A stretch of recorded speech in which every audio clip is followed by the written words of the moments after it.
हाथी और शेर की कहानी। एक बार एक जंगल में एक शेर अकेला बैठा हुआ था। वो अपने बारे में सोच रहा था कि मेरे पास तो तेज धारदार मजबूत पंजे और दांत हैं।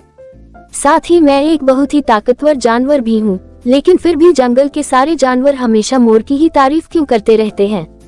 दरअसल शेर को इस बात से बहुत जलन महसूस होती थी कि सभी जानवर मोर की तारीफ करते थे।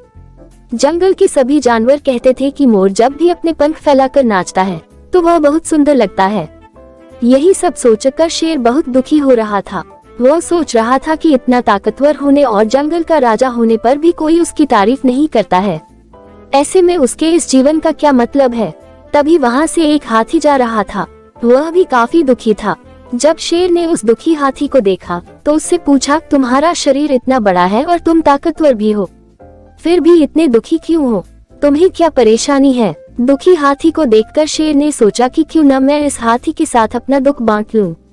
उसने आगे कहते हुए हाथी से पूछा कि क्या इस जंगल में ऐसा कोई जानवर है जिससे तुम्हें जलन होती हो और वह तुम्हें हानि पहुंचाता हो? शेर की बात सुनकर हाथी ने कहा, जंगल का सबसे छोटा जानवर भी मुझ जैसे बड़े जानवर को परेशान कर सकता है। शेर ने पूछा, वह कौन सा छोटा जानवर है? हाथी ने कहा, महाराज, वो जानवर चींटी है। वह इस जंगल में सबसे छोटी है, लेकिन जब भी वो मेरे कान में घुसती है तो मैं दर्द के मारे पागल हो जाता हूँ। हाथी की बात सुनकर शेर को समझ में आ गया कि मोर तो मुझे चींटी की तरह परेशान भी नहीं करता है, फिर भी मुझे उससे जलन होती है। ईश्वर ने सभी प्राणियों को अलग अलग खामियां और खूबियां दी हैं। इसी वजह से सारे प्राणी एक जैसे ही ताकतवर या कमजोर नहीं हो सकते हैं। इस तरह शेर को ये समझ में आ गया कि उस जैसे ताकतवर जानवर में भी खूबियों के साथ कमियां हो सकती है। इससे शेर के मन में उसका खोया हुआ आत्मविश्वास फिर से बढ़ गया और उसने मोर से जलन करना बंद कर दिया।